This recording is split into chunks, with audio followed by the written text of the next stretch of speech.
Mister and Mrs Malhotra ये दोनों ही doctor थे जो शिल्पा और राजेश दोनों के बहुत क्लोज थे। मिस्टर मल्होत्रा राजेश के बहुत अच्छे फ्रेंड थे और ये लोग हर बार कहीं ना कहीं पहले खूब घूमने भी जाया करते थे और पार्टीज़ भी करते थे। और इसी वजह से उनकी वाइफ जो खुद एक बहुत अच्छी डॉक्टर थी मिसेस मल्होत्रा, वो भी शिल्पा की बहुत अच्छी फ्रेंड बन गई थी।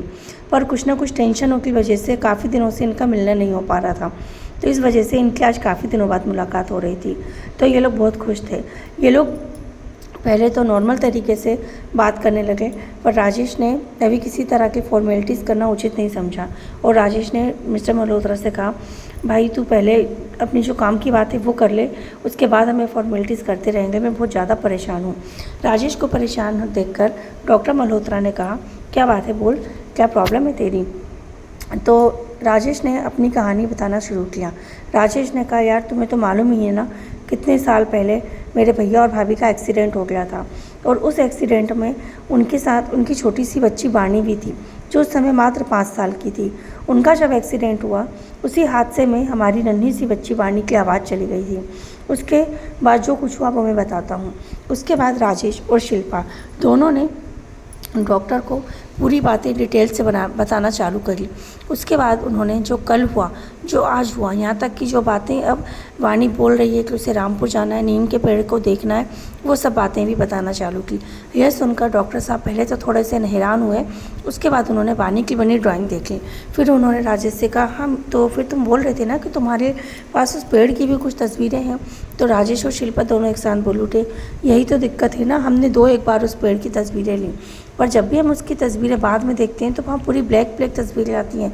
वो पेड़ की तस्वीरें फ़ोटो में आ ही नहीं पा रही हैं। जब वो तस्वीरें मैंने राजेश को भेजी तो उन्होंने भी यकीन नहीं किया कि ये वही पेड़ कैसे हो सकता है, इसीलिए मैंने तस्वीरें खींची थी और उनको भेजी थी, पर वो तस्वीरें आ ही नहीं पाई। पर जब राजेश ने खुद अपने आंखों से उस पेड़ को देखा तो उन्हें बिलीव हुआ कि वही पेड़ है, क्योंकि उस पर जिस तरीके से एक नाम लिखा हुआ है वो नाम सेम वही था। तो ये वही तस्वीरें हैं ना जो वाणी ने बनाई है। और जबकि हैरानी की बात ये थी कि वाणी का जब एक्सीडेंट हुआ था तब वो मात्र 5 साल की थी। काफ़ी अंधेरा था, घनी रात थी, बारिश की रात थी, और इतनी रात में वाणी तो गाड़ी के अंदर ही थी ना, उसने तो उस पेड़ को देखा भी नहीं होगा। फिर हूबहू उस पेड़ की तस्वीर बनाना, तो ये मुझे कुछ समझ में ही नहीं आया। डॉक्टर ने पूरी बातें सुनने के बाद थोड़ा सा मुस्कुरा कर कहा, देख लिया, आप परेशान बिल्कुल मत होइए। जिसे आप लोग समझ रहे हैं कि क्या ये पुनर्जन्म है या फिर वाकई में ऐसी कोई कहानी है जो आज आपने बताया कि वाणी ने आज प्ले की, तो ये सब बातें भूल जाइए। असल में होता क्या है, बच्चों का दिमाग बहुत नाजुक होता है। बचपन में ही कई बार उनके दिमाग में कोई चीज़ें घर कर जाती हैं और वो सारी उम्र रहती हैं और उसे ही वो सही मान लेते हैं। उन्हें ऐसा लगता है कि यह सब कुछ सच है और उसी के आसपास जीते हैं। तो सबसे पहले तो हमें वाणी को इन सब चीज़ों से दूर करना है, उन्हें इन सब चीज़ों से निकालना है। जैसा कि आप बोल रहे हैं कि वाणी ने बिना देखे ड्राइंग बनाई, तो ये आपको लगता है कि वाणी ने उस पेड़ को नहीं देखा।